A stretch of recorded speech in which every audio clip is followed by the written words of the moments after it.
अस्सलाम वालेकुम क्लास। आज हम लोग 10th क्लास के लेक्चर नंबर 7 की डिस्कशन करेंगे, जिसमें हम लोग बात करेंगे आप लोगों के एक्सरसाइज की। हम लोगों ने लेक्चर नंबर 6 में बात की थी आप लोगों के MCQs क्वेश्चन नंबर 2 की, जो कि मल्टीपल चॉइस का था। हमने डिटेल में बात की कि किसका आंसर क्या है और किस तरह से है, किस तरह से प्रूव होते हैं आंसर उनके। आज हम लोग बात करेंगे आपके क्वेश्चन नंबर 5 की। अब क्वेश्चन नंबर 5 है, what is debugging, how many type of error can occur in program, describe briefly. वो बात कर रहा है डिबगिंग की। क्वेश्चन नंबर 5 आपका क्या है, व्हाट इज़ डिबगिंग। हम लोगों ने लास्ट टाइम बात की थी डिबगिंग की। डिबगिंग क्या आता है, finding and removing error in a program is called debugging. Program में एरर को फाइंड करना और उसको रिमूव करना, ये क्या कहलाता है, डिबगिंग कहलाता है। ठीक है, उसकी हमारे पास 3 टाइप्स थी जो हम लोग डिटेल में बात की थी। लेकिन डिबगिंग के अंदर हम लोगों ने क्या क्या चीज़ें बात की थी। हमने बात की थी बग की, कि बग क्या होता है। फिर हम लोगों ने बात की थी डिबगिंग की।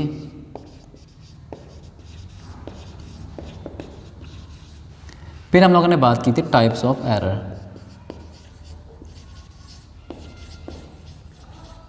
एरर की फर्स्ट ऑफ हम लोगों ने बात की थी बग की। बग हमारे पास क्या था, प्रोग्राम में मौजूद गलती, प्रोग्राम में मौजूद एरर हमारे पास बग कहलाता है। प्रोग्राम में मौजूद गलती या प्रोग्राम में मौजूद एरर क्या कहलाता है, बग कहलाता है। डिबगिंग क्या आता, प्रोग्राम में एरर को, जब एरर आ गया है प्रोग्राम में, उसको फाइंड करना, देन उसको रिमूव करना, यह हमारे पास कहलाता है डिबगिंग। फिर हम लोगों ने बात की थी टाइप्स ऑफ एरर की। टाइप्स ऑफ एरर हमारे पास 3 टाइप्स ऑफ एरर थे। First one is syntax, second one is logical and third one is run time. ये हमारे पास 3 टाइप्स थी एरर की, syntax error, logical error and run time error. ये हम लोगों ने डिटेल में स्टडी किया था कि किस टाइप में क्या काम किया जाता है। नॉर्मली हमारे पास सिंटैक्स एरर में क्या होता है, हमारे पास सिंटैक्स में गलती की वजह से जो एरर आएगा वो सिंटैक्स एरर था। लॉजिकल एरर कौन था, अगर हमारे प्रोग्राम की लॉजिक गलत होती है, ठीक है, हमने करना काम कुछ और होता है, हम वहाँ पे सिंबल्स गलत यूज़ कर लेते हैं, प्रोग्राम की लॉजिक चेंज हो जाती है। उस दौरान जो एरर वो कौन सा था, logical error. Run time error कौन सा था, अगर हम इनलीगल ऑपरेशन परफॉर्म करवाते हैं प्रोग्राम के अंदर, तो हमारे प्रोग्राम, हमारा कंपाइलर एरर शो कर देगा ड्यूरिंग द एग्जीक्यूशन कि आपके प्रोग्राम में ये गलती है इसके अंदर। ठीक है, एरर कौन सा है, लॉजिकल। हमने डिटेल में बात की थी इन टॉपिक्स की। ये आप लोगों का फर्स्ट लॉन्ग क्वेश्चन है जो कि स्मार्ट सिलेबस के अकॉर्डिंग। इसके बाद वो बात कर रहा है क्वेश्चन नंबर 7 की। क्वेश्चन नंबर 7 है, what are the advantages of flow chart, discuss limitation of flow chart. हम लोगों ने कल डिटेल में बात की थी प्रीवियस लेक्चर में इसके। ठीक है, इसके प्रीवियस लेक्चर में हम लोगों ने बात की थी कि इसकी फ्लो चार्ट और उसके एडवांटेजेस की। एडवांटेजेस क्या हैं, लिमिटेशन क्या है। हमारे पास 4 एडवांटेजेस की बात की थी डिटेल के अंदर। ये आप लोगों को बोर्ड में क्वेश्चन, एक लॉन्ग क्वेश्चन ये है, दूसरा फ्लो चार्ट के एडवांटेजेस एंड लिमिटेशन है। ठीक है, हमारे पास 4 लिमिटेशन थी। अगर आपको पेपर में लॉन्ग आता है, जो कि पैटर्न सेम रहता है हर साल, क्वेश्चन किस तरह से आता है, फ्लो चार्ट की डेफिनेशन, और उसके बाद वो पूछता है advantage, advantages of flow chart, जो कि इसके 4 एडवांटेजेस हैं, 1 2 3 4। और उसके बाद वो बात करता है लिमिटेशन, लिमिटेशन की। इसकी 2 लिमिटेशन है, 1 एंड 2, इसकी जस्ट 2 लिमिटेशन। ये आप लोगों का एक पूरा लॉन्ग क्वेश्चन है, इसको हम डिटेल में स्टडी किया था। इसके अंदर आप लोगों के 2 नंबर डेफिनेशन के हैं, 4 नंबर एडवांटेजेस के हैं और 2 नंबर लिमिटेशन के हैं। आप लोगों का ये 8 नंबर का लॉन्ग इस तरह से बनता है। ओके, इसके बाद वो बात कर रहा है आप लोगों के क्वेश्चन नंबर 10 की। अब क्वेश्चन नंबर 10 के अंदर आपके सब पार्ट्स हैं। क्वेश्चन नंबर 10 के अंदर आपके क्या, answer the following short questions. अब इसके अंदर आपके सब पार्ट यूज़ किए गए हैं। First one is list that should be a follow the list step that should be follow to solve a problem. यहाँ वो पूछ रहा है कि हमारे पास कौन कौन से स्टेप हैं जो किसी प्रॉब्लम को सॉल्व करने के लिए इस्तेमाल किए जाते हैं। हम लोगों ने चैप्टर नंबर 1 के स्टार्टिंग में आप लोगों में ये स्टेप्स लिखे हुए हैं पेज नंबर 1 के ऊपर, जिसमें आप लोगों के 9 स्टेप्स लिखे हुए हैं। स्टेप्स कौन कौन से हैं, problem identification first step, second is problem requirement, third is analysis the problem, analyse the problem, fourth is document, design algorithm and flowchart, write a coding, and 6 is test and debugging, 7 is implement the program, 8 is maintain and update the program and 9th is document the program. ये हमारे पास 9 steps हैं किसी problem को solve करने के लिए। इसके बाद हम लोग बात करते हैं आपके नेक्स्ट क्वेश्चन की, जो कि है what do you mean by syntax of programming language? It is necessary to know syntax to solve a problem। वो कह रहा है सिंटैक्स ऑफ प्रोग्रामिंग लैंग्वेजेस से क्या मुराद है, क्या ये ज़रूरी है कि हम किसी प्रॉब्लम को सॉल्व करने से पहले उसका सिंटैक्स जाने। आप लोगों को मैंने बात बताई थी, अगर आप लोगों को एक लैंग्वेज नहीं आती, लाइक आप लोगों को इंग्लिश नहीं आती, मैं आप लोगों से इंग्लिश में बात करूं तो आप लोगों को मेरी बात समझ ही नहीं है कि मैं क्या कह रहा हूं। आपको इंग्लिश समझने के लिए क्या लाजमी है कि आप लोगों को इंग्लिश लैंग्वेज आनी चाहिए। अगर आप लोगों को इंग्लिश लैंग्वेज आती होगी तो ही आप लोगों के लिए मेरी बात को समझना बहुत ज़्यादा ईजी होगा। हाँ, अगर आप लोगों को इंग्लिश लैंग्वेज नहीं आती तो आप मेरी बात को अंडरस्टैंड नहीं कर सकेंगे।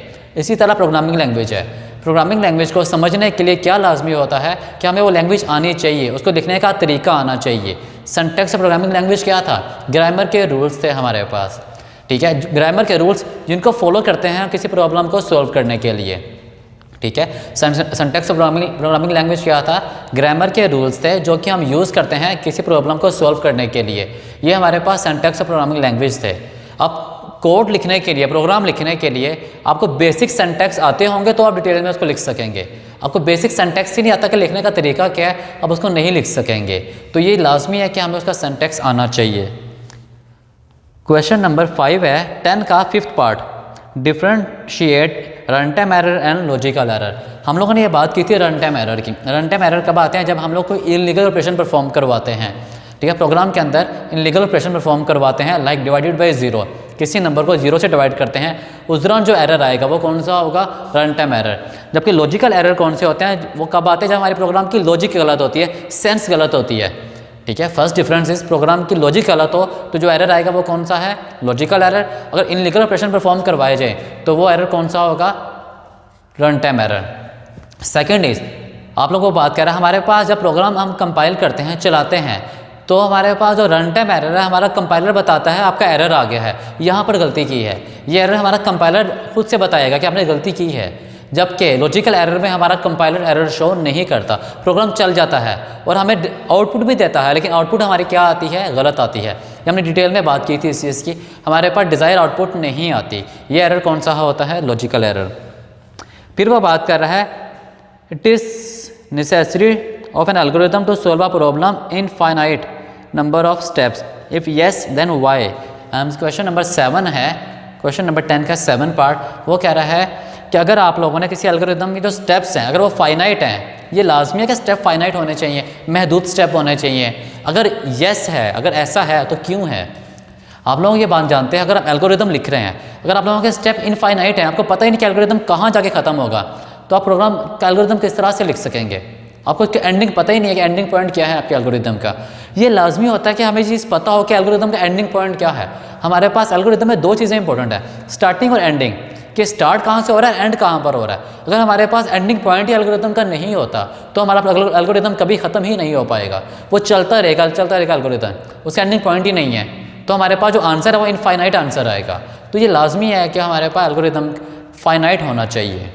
आपका क्वेश्चन नंबर 8 रह गया था, जहाँ वो बात कर रहा है आप लोगों ने यूज़र से 3 नंबर लेने हैं और चेक करना है 3 नंबरों में से बड़ा नंबर कौन सा है। इसका आपने फ्लो चार्ट ड्रा करना है। ये आपका क्वेश्चन नंबर 8 है। इसको देखते हैं किस तरह से बनेगा।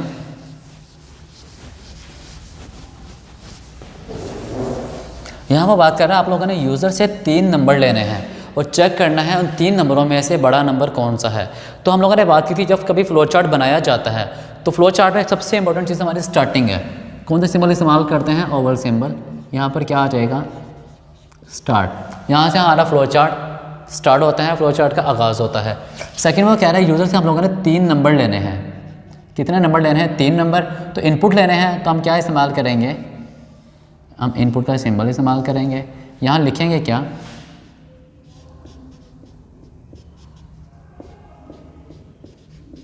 Input A, B, C। यहाँ हम लोगों ने 3 नंबर ले लिए। First one is A, second one is B and last one is C। हमने यूज़र से 3 नंबर लिए। अब हम लोगों ने चेक करना है इनमें से बड़ा नंबर कौन सा है।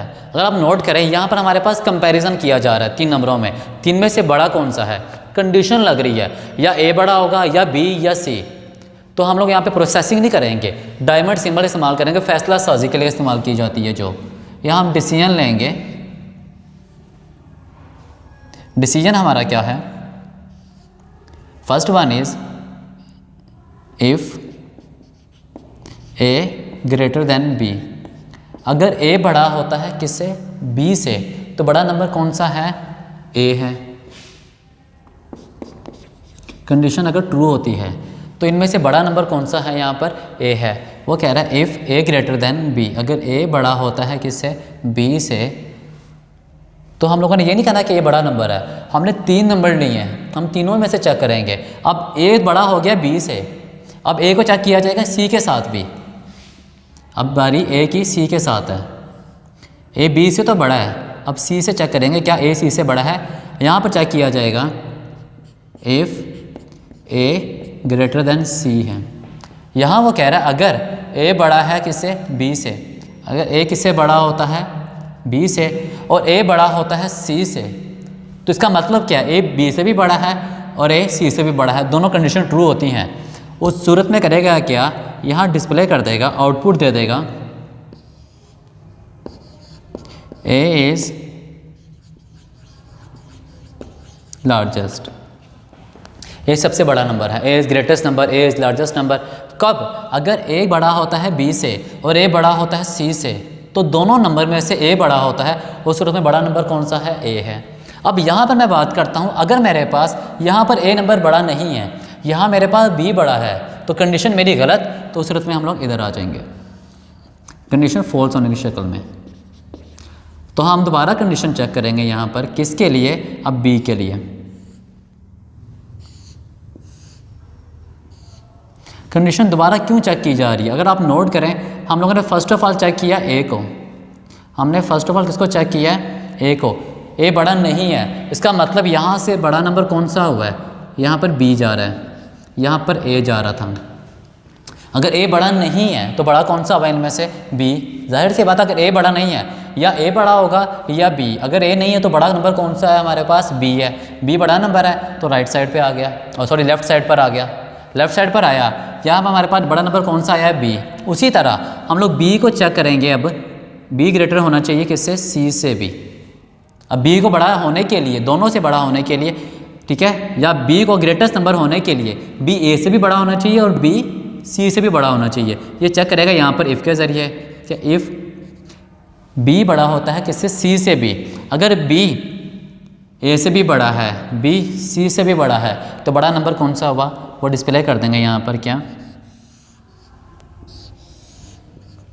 बी इज लार्जेस्ट, या B is greater number, B is largest number, वो आप लोगों की मर्ज़ी है, अब जो मर्जी डिस्प्ले करवा सकते हैं। ठीक है, अब क्या था हमारे पास, अगर ए बड़ा होता है बी से, कंडीशन वहाँ चले गई, उसने क्या डिस्प्ले किया, ए बड़ा है, और फिर चेक किया उसने ए को सी के साथ, क्या ए सी से भी बड़ा है या नहीं। अगर ए सी से भी बड़ा है, उसने डिस्प्ले कर दिया ए इज़ लार्जेस्ट। और फिर अगर यहाँ से पहली कंडीशन ही हमारी सेटिस्फाई नहीं हुई, पहली कंडीशन में ए बड़ा नहीं बी बड़ा है, तो उस सूरत में करेगा क्या, लेफ्ट साइड पर आया, फिर बी को चेक किया सी के साथ भी, क्या बी सी से भी बड़ा है या नहीं। अगर बी सी से भी बड़ा है, उसने डिस्प्ले कर दिया B is the largest number. ठीक है, ये आपकी फर्स्ट कंडीशन। अब ए भी चेक हो गया, बी भी, लास्ट कौन सा रह गया, सी। अब सी के हम लोग कनेक्टर को इस्तेमाल करते हैं, प्रोग्राम की कॉम्प्लेक्सिटी को रिड्यूस करने के लिए क्या इस्तेमाल करते हैं, कनेक्टर को। जैसे अगर यहाँ से बी बड़ा नंबर नहीं हुआ तो बड़ा नंबर कौन सा होगा, सी, कनेक्टर लगा देंगे। यहाँ से अगर ए बड़ा नंबर नहीं हुआ तो बड़ा नंबर कौन सा होगा, यहाँ देखना कंपेयर करें, या ए बड़ा होगा या सी। अगर ए बड़ा हुआ तो डिस्प्ले कर देगा, अगर ए बड़ा ना हुआ तो बड़ा नंबर कौन सा होगा, सी, तो फिर तब भी इधर आ जाएगा। यहाँ भी इसी तरह से था, अगर बी बड़ा नहीं है तो बड़ा नंबर कौन सा है, सी। यहाँ से भी सी जा रहा है, यहाँ भी सी आ रहा है। ये कब है, ये ट्रू होने के ऊपर इधर गया है, फॉल्स होने पे इधर जाएगा। ये ट्रू होने के ऊपर ने डिस्प्ले किया है कंडीशन, ये फॉल्स होने के ऊपर इधर आया।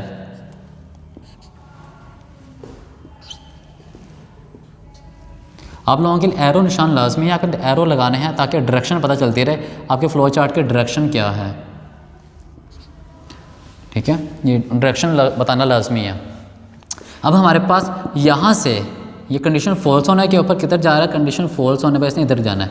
यहाँ भी नीचे मेंशन कर देते हैं कंडीशन फॉल्स होने पर इसने इधर जाना है। यहाँ से अगर b बड़ा नहीं है तो बड़ा नंबर कौन सा है, c।